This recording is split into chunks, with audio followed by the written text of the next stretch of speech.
Good news, everyone. We got some information that George R.R. Martin is in fact working on Winds of Winter. Yes, he is putting pen to paper in regards to that long-awaited seventh book in the series. And we've also got some bad news that, yeah, he's not actually doing anything on it, and he's just more or less complaining because he wrote another blog post because instead of making progress on any of his books, any of his unfinished series, he's just got to complain a little bit more because it's everybody else's fault, okay? You have all of these pressures, you have all of these expectations on me to finish my magnum opus, to finish anything that, I said it was going to be a series, and by setting down to start a series, there's an implication that there's going to be a conclusion. Me not delivering on that conclusion, that just means that you're upset, okay? That your expectations weren't met. It doesn't matter that I'm 13 going on 14 years late on a project. Don't you understand that there's a rise of fascism in the West and we can't have that? Oh my God, man. Like, what are we doing?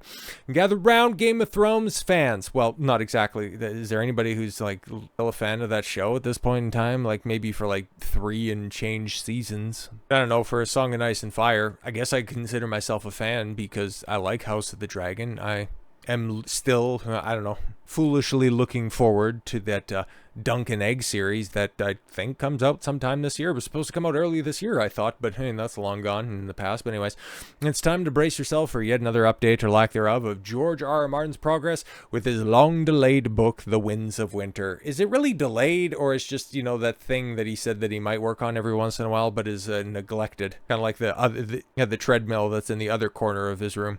In a recent interview with Time magazine, which, oh boy, there's a lot to go over in said interview, Martin was once again pressed on the status of his new book, The Winds of Winter. But I digress. We have a couple of summaries to go over that are adequate for this breakdown. Pressed on the status of his new book, The Winds of Winter.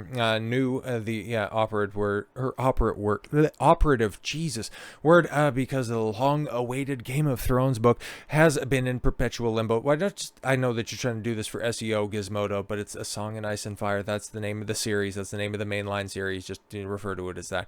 Not missing a beat. Time editor Jeffrey Klugger, okay, segued into a question about the status of Winds by reading aloud a post from some wags online who pointed out, we got the real dire wolves before the Winds of Winter. Is that Gary's post? Is that what we're doing? Because I could totally imagine, Time magazine, one of their intrepid reporters being big mad that, an independent creator got more traction than he has in his entire career with one offhanded post. But while we're way past the point of exhaustion, entertaining updates on the book's status, yeah, because the last one was, shut up, I might not finish it before I die, and then the year before it's like, yeah, I lost 100 pages. Don't worry about that, it'll come out when it comes out. But yes, that's the curse of my life here. Bro, you are in one of the most privileged positions on earth. Well, this should be, okay, especially in entertainment, just the golden age of fantasy, where the technology is finally caught up with the storytelling, where you can have all of these fantastical CGI marvels, which, were very much writ large across House of the Dragon. And to a lesser extent, a lot of the fantasy shows that are out there right now, they look awfully good. It's just they're written by retards with crayons in their mouths. And while you have adaptations of foreign work like The Witcher, or from passed on creators like Robert Jordan or the great J.R.R. Tolkien, you are that one scribe that's out there who's actively having his stuff adapted, who is still alive enough to enjoy all the praise that he's getting, but then also to complete the stories and perfect those adaptations to make sure that they are accurate to the source material and are maybe potentially telling a more elaborate story than even you thought of when you were writing. You are in the most unique situation of all time, and this should be over the moon with this opportunity as a creative. But no. You somehow have to spin this into a negative because you're just a bitter, fat old man. There's a curse of my life here. There's no doubt Winds is 13 years late. I'm still working on it. I have periods where I make progress and then other things divert my attention. Well, it's nice that you admit that, yeah, you'd much rather be working on your Hollywood scripts or your television adaptations or a video game that comes across your desk, or, I don't know, filling out a DoorDash order, like doing anything that you can except for finishing the goddamn books because you're so scared. You're so scared to upset people. The same way the ending, which I would honestly believe is exactly the outline that you're thinking for your books, but the way that it played out in the show is vastly different because you're missing a bunch of the different story beats that you've already laid out. It's just you have no idea how to get to that endpoint because the book and the story has become way too sprawling, and the way that it eventually has to culminate in somebody doing something heroic is something that you're incapable of telling. Sucks to suck, I guess. As he noted in his last update of Winds of Winter, one thing diverting his attention from the book is the deadlines of one of the HBO shows. Yeah, the one that's only going to have 6 episodes because he decided to just throw the creator of the one that was successful that ended up saving the viability of your adaptations. You decided to throw him under the bus because as much praise as you could heap on House of the Dragon for the first season, you decided to lambast Ryan Condal for, oh, you're making changes to the source material and sicken your sycophants on him. Fucking makes me sick. But yes, Martin also got ahead of other fan critiques of his varying side quests, like opening up a bookstore, a theater, a bar. Once again, doing anything except for writing. In short, Martin said fans overestimate how much time he's putting into things. Yeah, by thinking that you put any pen to paper in the past 13 years, that's probably, giving you way too much credit. Saying that he's not behind the register ringing people up at his bookstore or running the projector at his theater. You're just adding your likeness to it and then just basking in the glow of all the adulation. Oh, George, you're the mastermind behind that Game of Thrones show that, everybody liked, but then after season 8 aired, nobody talked about for like 3 years. Like, it's so funny how that was a show that just dominated culture for the best part of a decade. But then by the time that season 8 finished, nobody wanted to talk about it. I hopped on that bandwagon really late. I think it was Christmas 2022 when I first got the complete series and I watched through it, and it's something that I've thought about and I've toyed with going back and watching it again because I got the 4Ks that are over there. I got a really good deal on Amazon. I forget what Christmas Boxing Day that was, but yeah, I got that over there, and you know what, they're just there, but right on top of it, as they deserve to be. I've got the Lord of the Rings trilogy, and I'd much rather watch that again because at least I know that that's going to have a satisfactory conclusion and cohesive storytelling. But hey, how do we know if Aragorn was going to be a good king? What was his tax policy going to be? And why isn't there a bunch of incest going on? God, he just writes like a fucking child sometimes. You've heard exactly what role I played with the dire wolf thing. Oh yeah, right. Now trying to take credit for the Chimera wolves. Okay. I'm sitting at home.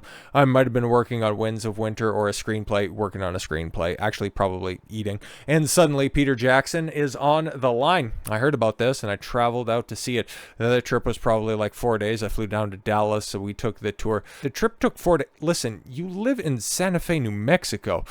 It took you 4 days to travel to oh my god, bro. Okay, it didn't seriously impinge on the writing of Winds of Winter. Yeah, because you haven't written a goddamn thing in years at this point.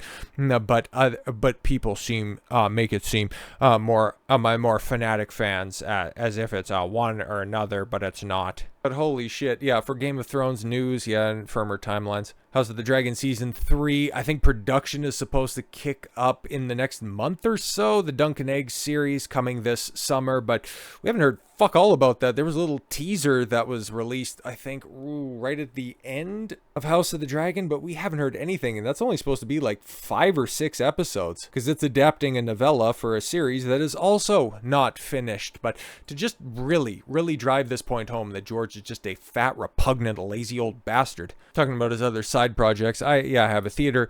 I'm not the projectionist. It seems to overestimate how much time I'm putting into those things. I own stocks and bonds too. I don't attend the shareholder meetings.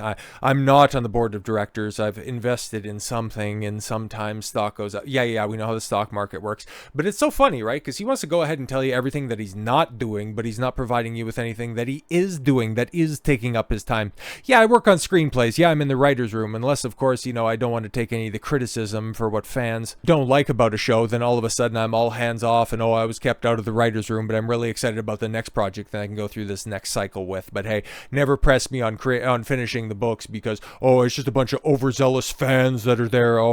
You just overestimate how much effort I put into my projects. Yeah, I get it. You're fat, you're old, you can see the end coming over the horizon. You want to just go ahead and enjoy as much of life as possible. But it's kind of like the J.K. Rowling situation, how she won't talk about Black Snape or any of the casting decisions for the upcoming, once again, HBO adaptation. If you want to go ahead and turn a blind eye to this stuff, that's totally fine. But when it comes to the thing that made you famous to begin with, if you don't want to take extreme ownership over that, and you just simply want all the kudos and the credits and just bask in the glory of its success, you don't understand that this is not a chicken and egg type situation. You're very much the golden goose, and the longer this goes on, the more desperate the fans are going to get, and they're going to come to the conclusion that they can't eat a golden fucking egg eventually. Your goose is going to get cooked, and no amount of excuses are going to make up for all of that squandered goodwill.